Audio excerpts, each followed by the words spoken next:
Здравствуйте, друзья! Сегодня хочу поговорить о находках, которые вы находите. Я имею в виду фотопленки. Фотопленки, кинопленки. Вот таких вот. Что с ними делать, как быть? Значит, первое, что нам интересно, что на ней находится и что на пленку снято. Самое интересное, да, если что-то снято. Как фотоматериал для съемки я бы уже не использовал. То есть, нашли какую-то неизвестную пленку и думаете, а вдруг там никто еще ничего не снимал, я попробую на нее поснимать. Я не советовал бы так делать сразу. То есть просто либо отдать специалисту на проявку, либо, если вы уже решили сами проявлять, то значит, никакие машинные, барабанные не годятся для проявки. И вот такие бачки,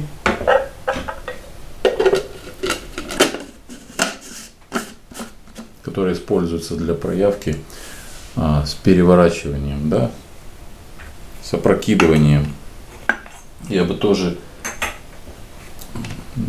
не использовал, потому что неизвестно, какая там эмульсия. Возможно, внутрь попала сырость, и эмульсия может уже быть не так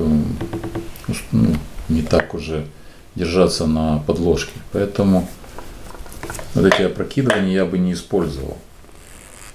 Проявлял бы, да, в таком бачке, например, но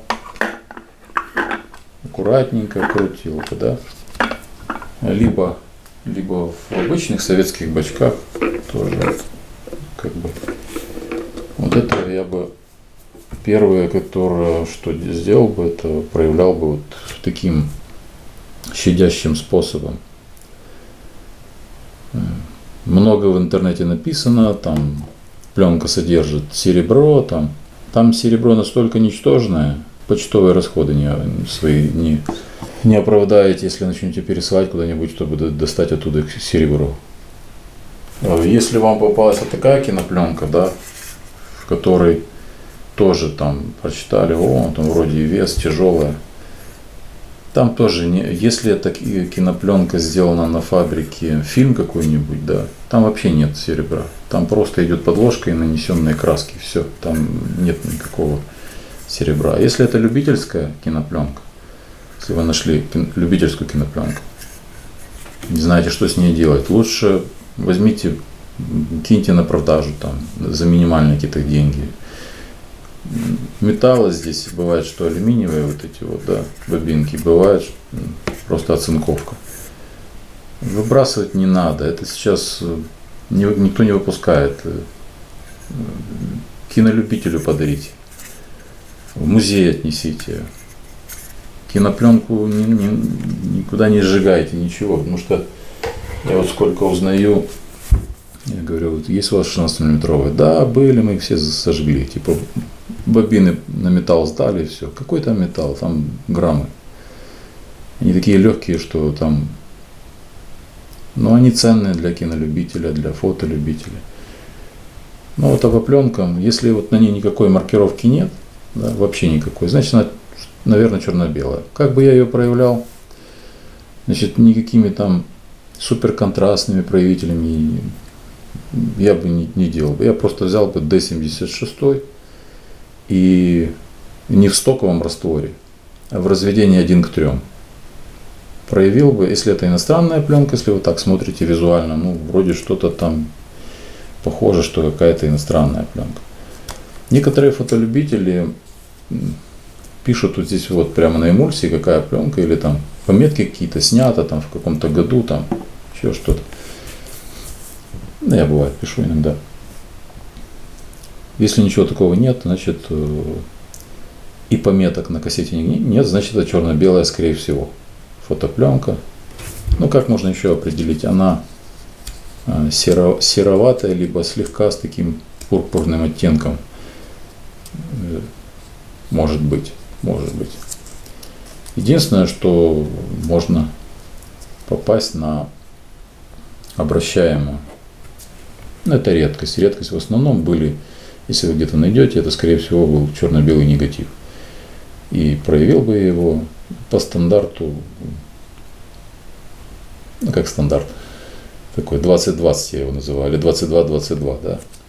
При 22 градусах 22 минуты. Но если это старая какая-нибудь пленка, то я бы даже 22 побоялся бы проявлять. 20 градусов. И если это советская, я бы, наверное, проявил бы минут 40. И очень медленно, аккуратненько, медленно, да. То есть с этими старыми эмульсиями очень...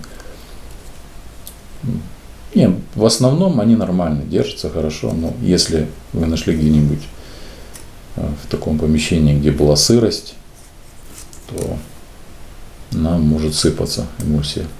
Поэтому с ней нужно аккуратно. Вот бачки с переворачиванием, с опрокидыванием лучше не применять. И барабаны, в которых крутится интенсивно, не нужно, потому что эмульсия может остаться у вас в унитазе, скажем так. Вот.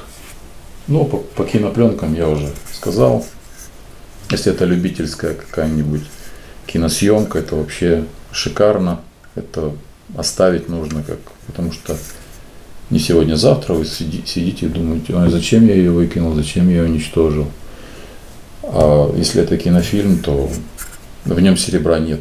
И чем выбрасывать, отдайте лучше в музей. В музее оно будет лежать, там все равно со временем найдутся какие-то специалисты, появятся. Да, сейчас музеи у нас такие очень, как сказать, денег там нет, чтобы все это организовать, соблюсти и показать людям часто. Но архивные какие-то у них сундучки там есть, где можно это хранить до лучших времен, скажем так. Но все, что я хотел сказать по поводу ваших находок, я еще раз объясняю, что все кинофото, какие-то материалы, да, даже те же фотобачки, кинобачки, бобины, все сейчас оно не выпускается. Оно выпускается, но это не так, это очень такой узкий такой производственный процесс, который сейчас уже никто не делает в основном, да. Телефонов выпускают тоннами просто, тоннами. А это уже такое очень-очень.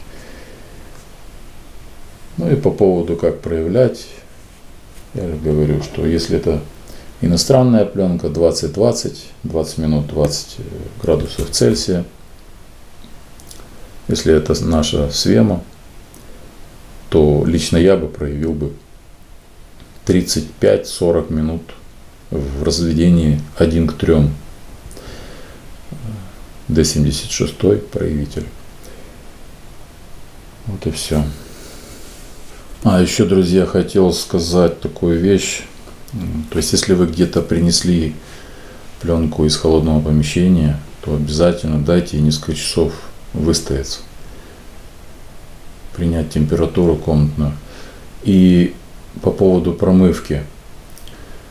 Промывать тоже нужно не из крана, тем более вот сейчас у нас зима, потому что сейчас в кране температура может быть и 7 градусов, и 12 градусов воды. Поэтому тоже подготовьте емкость с водой в 20 градусов, тоже не больше, не 25, такое вот разведите примерно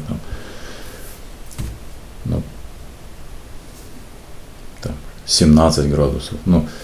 Чтобы не был сильный большой перепад, иначе эмульсия может потрескаться и все такое. Но это, в принципе, рекомендации всегда для любых пленок, и и современных, и все такое. В общем, температура промывки и перед проявкой дайте выстоять несколько часов, пусть постоит там пару часов хотя бы. И аккуратненько. Не надо в перчатках, руками просто руки вымыть. Несколько раз мылом насухо вытереть, чтобы не было жирных пятен потом. То есть, когда заряжаете в бачок. Вроде все. Вроде и все. Ну что, подписывайтесь на канал. Кому интересно будет, дальше будем смотреть. И до свидания. Всего вам доброго.